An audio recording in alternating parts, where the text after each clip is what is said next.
John 17:23.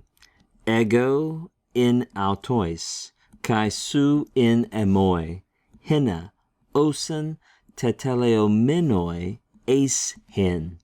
Hina, genoske ha cosmos hoti su me epistelos, kai agapesas autus kathos eme agapesas.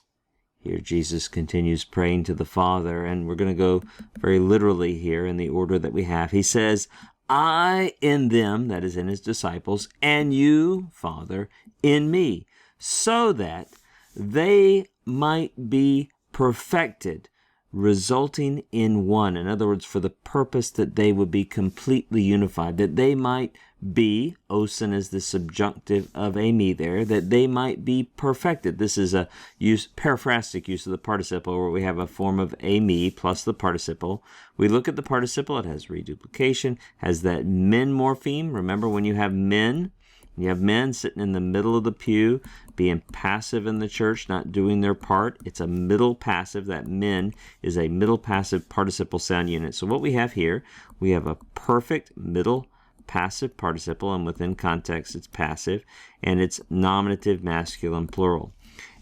So Jesus praying for the disciples that they might be perfected. Perfect participle might be in a state of completion and perfection, resulting in them being one, right? Resulting in them being completely unified, so that, hina, another subjunctive coming, so that the world might know, there's your subjunctive, so that the world would know that you, Father, sent me, and you loved them just as you loved me. We're running short on time, but let's look at that final verb there, agapesos. Right? Agapesos. Hopefully you recognize that as coming from agapao, the verb to love. It is a contract verb. It's an alpha contract verb. Remember, contract verbs is where the last letter of the stem is an omicron, alpha, or epsilon.